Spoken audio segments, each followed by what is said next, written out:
Thank you for joining me here for part two of this little series that I'm doing. I want to thank you for being here again. And in the first part, I was talking about the Feast of the Passover week that is next week, which is also the week of Easter, as most of us know it.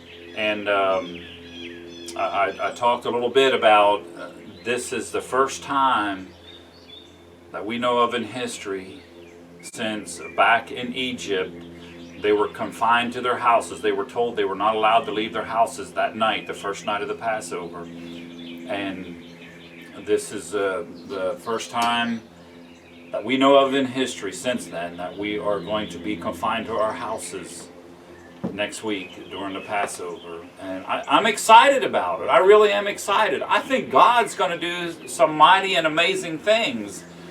But I think it's very important that the body of Christ really takes time in prayer and fasting and really seeking the face of God. And He will heal our land. He will heal this plague that's out there right now. So I want to go in 1 Chronicles chapter 21. And this same story that I'm going to read to you here is also in 2 Samuel chapter 24. This is about King David.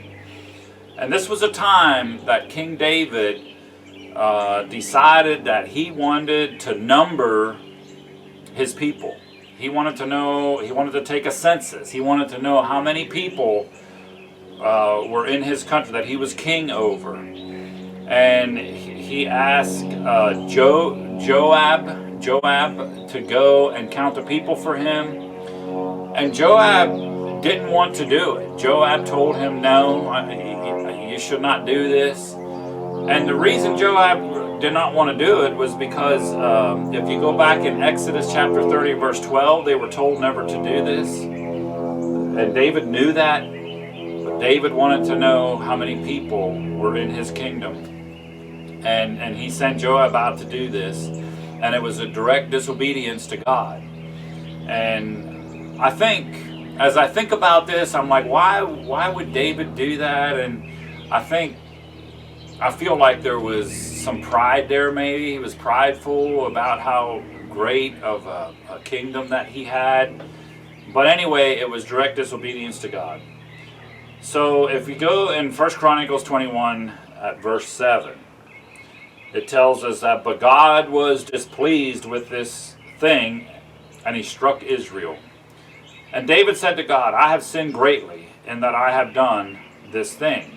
But now, please take away the iniquity of your servant, for I have acted very foolishly. David recognized the fact that he did wrong. In Samuel, he even says that he acted wickedly. And here he says he acted foolishly. And he knew that he sinned. He did wrong.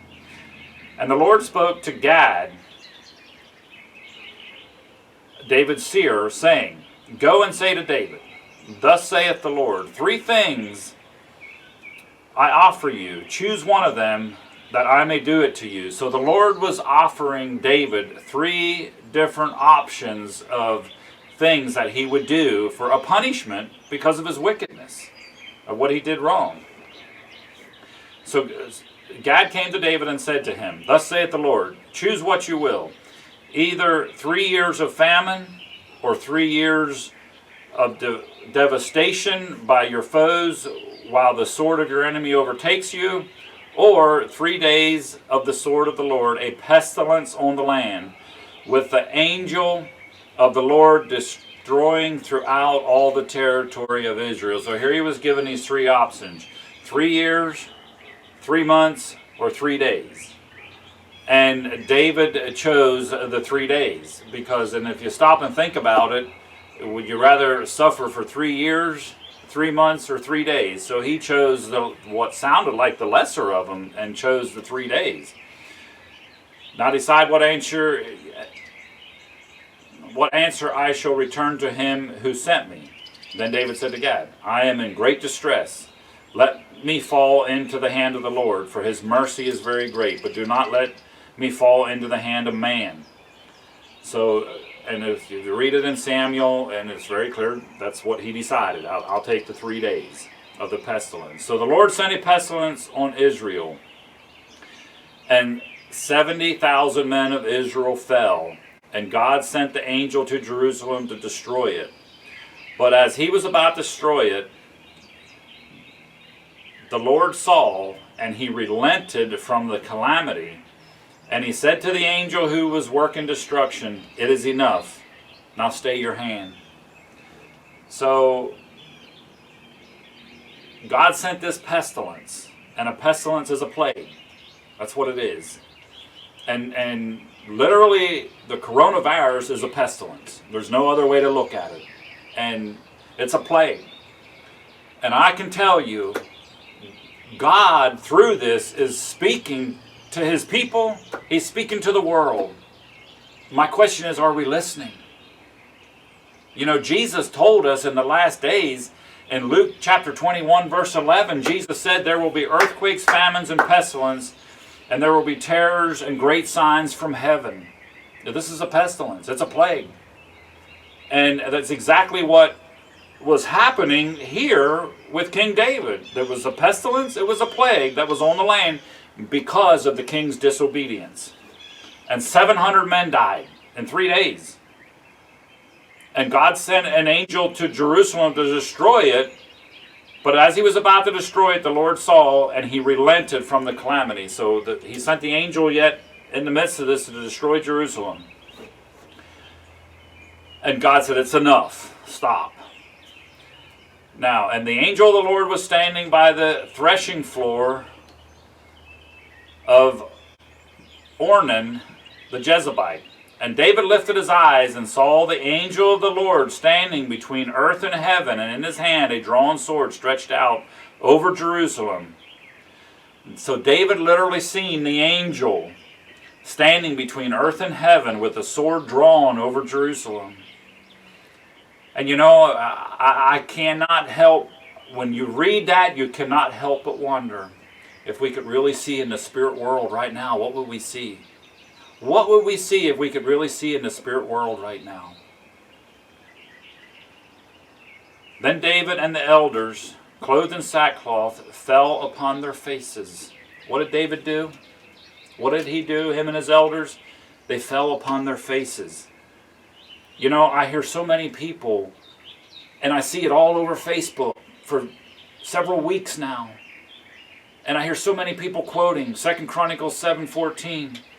And most of you have probably heard it so much you can quote the verse.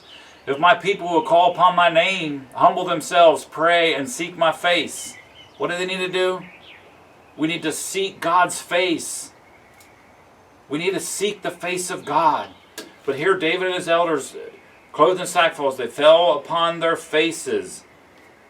And David said to God, "Was it not I who commanded to number the people?" David admitted right here what his sin was. He was the one that commanded the people to be numbered.